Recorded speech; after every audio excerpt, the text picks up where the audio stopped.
Bismillahirrahmanirrahim. Assalamualaikum warahmatullahi wabarakatuh.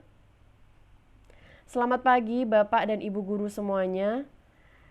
Izinkan saya memperkenalkan diri. Nama saya Nadia Riza Pratiwi. Saya mahasiswa PKM Prodi Pendidikan Biologi angkatan 2017. Sebelumnya saya minta maaf karena saya berada di Surabaya, di mana kondisi dan situasi saat ini tidak memungkinkan saya untuk hadir secara langsung di sana.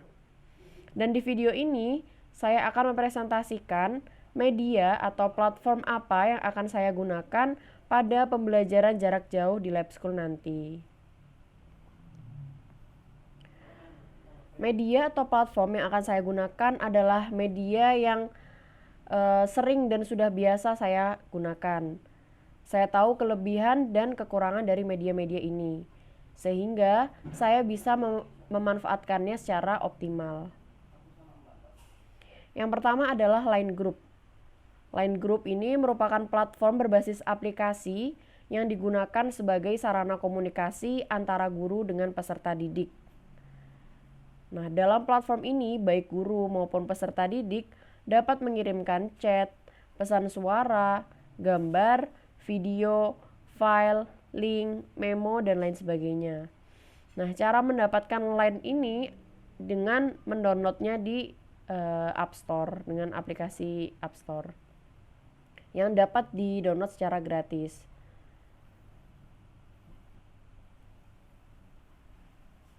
Nah, ini contoh dari Line Group. Guru bisa mengirim pesan suara, pesan chat, kemudian bisa mengirimkan gambar, bisa mengirimkan file, bisa melakukan video call, kemudian bisa mengirimkan foto atau video, bisa menampilkan note, link, file. Nah,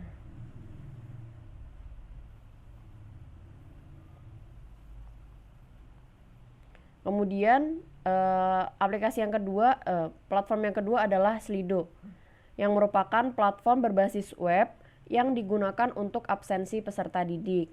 Nah, jika Slido ini dia tidak perlu mendownload karena berbasis web. Nah, ini contoh dari Slido. Jadi nanti peserta didik meletakkan kode di sini, kode kelas. Contoh kode kelas adalah kelas biologi 2020. Nah, setelah dimasukkan, peserta didik akan meletakkan nama dan nomor absen. Selanjutnya, media Google Meet, yaitu merupakan platform berbasis web yang digunakan sebagai alat komunikasi virtual antara guru dan peserta didik. Di Google Meet ini terjadi interaksi, baik itu diskusi, guru yang memaparkan materi, itu terjadi di Google Meet. Nah, sebenarnya di Line tadi itu ada video call, sehingga guru dan murid bisa bertatap muka.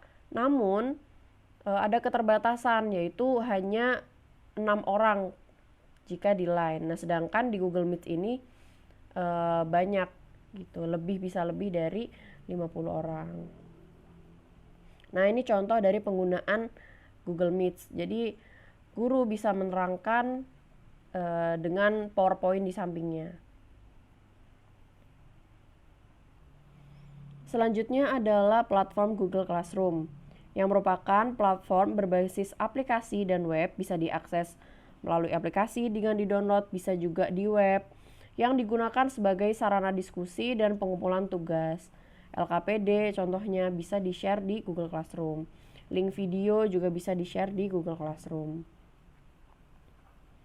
Nah, ini contoh dari Google Classroom.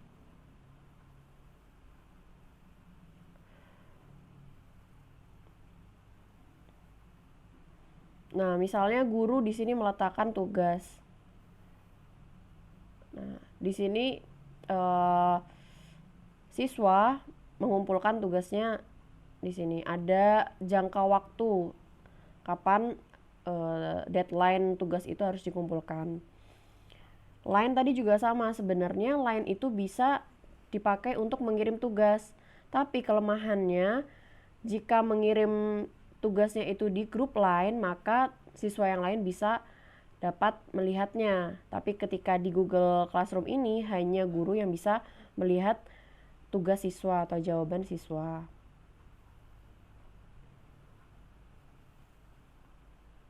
Selanjutnya ada platform Quizzes, yaitu platform berbasis website yang digunakan sebagai alat ujian atau evaluasi pembelajaran, baik berupa pilihan ganda, isian singkat, dan esai.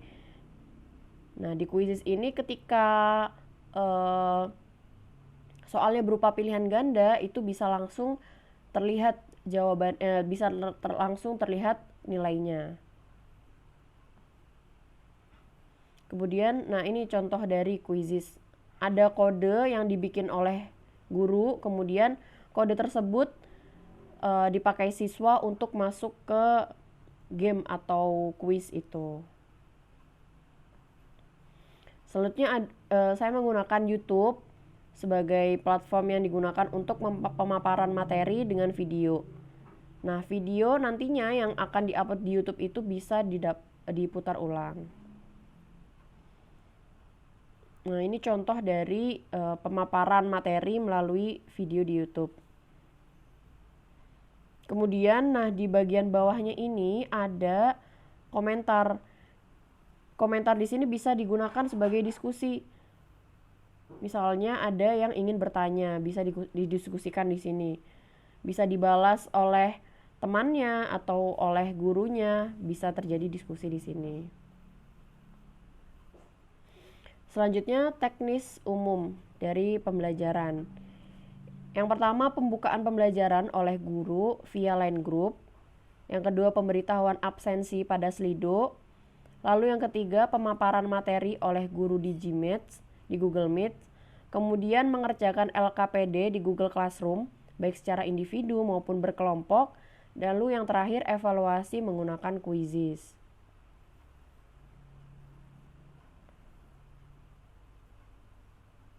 Nah, ini contoh yang pertama. Jadi pertama, guru akan membuka pembelajaran di line group. Kemudian menginstruksikan untuk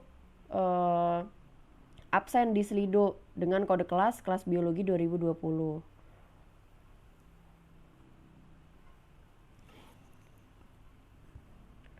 Nah, di Slido nanti akan memasukkan kode yang tadi, kelas biologi 2020.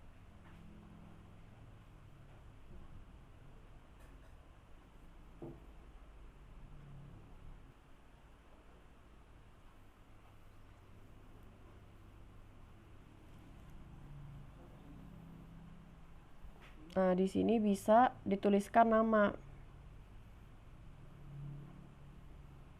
Misalnya,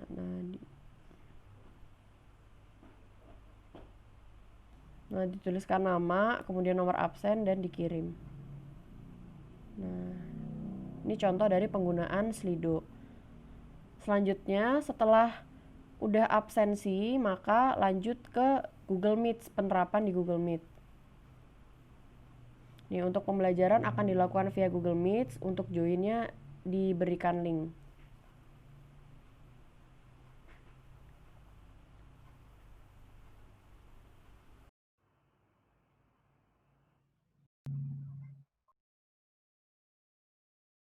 Nah, di sini akan terjadi pembelajaran. Guru memaparkan materi, diskusi juga terjadi.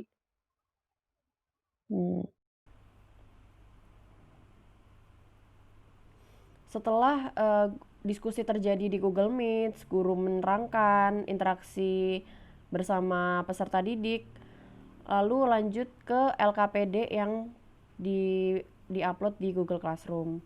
Nah, mengerjakan LKPD. Setelah LKPD selesai, kemudian diskusi, maka yang terakhir adalah quizzes. Nah, di sini join ke quizzes. Diberikan kode di setiap quizzes. Kodenya adalah 37.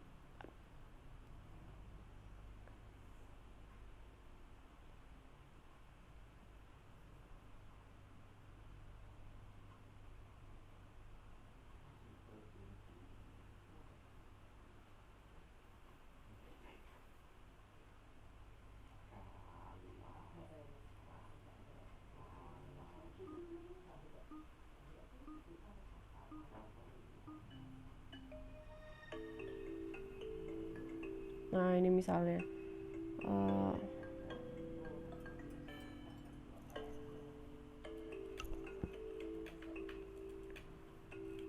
nah ini sebenarnya ada jawabannya, cuma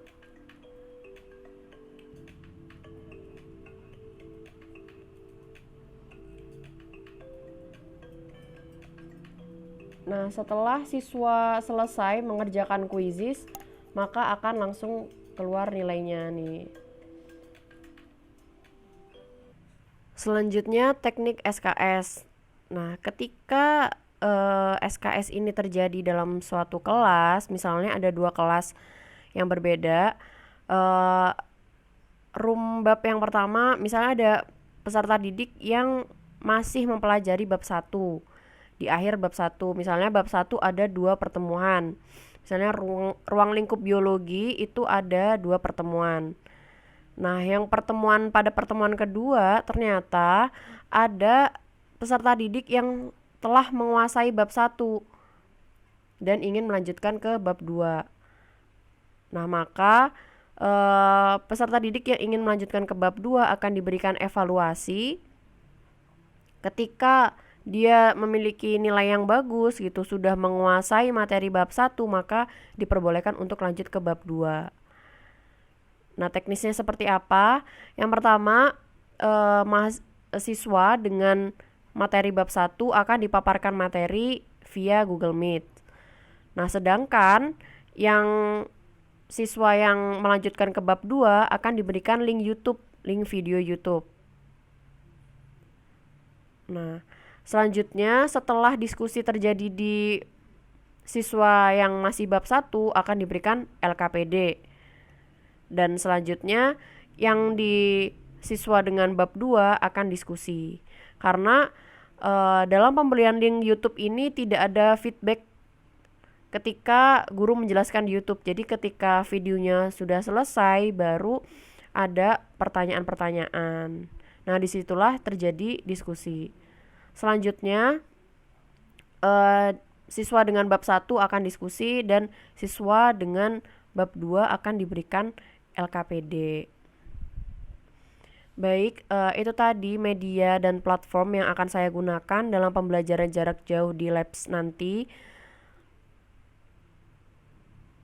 Terima kasih. Wassalamualaikum warahmatullahi wabarakatuh.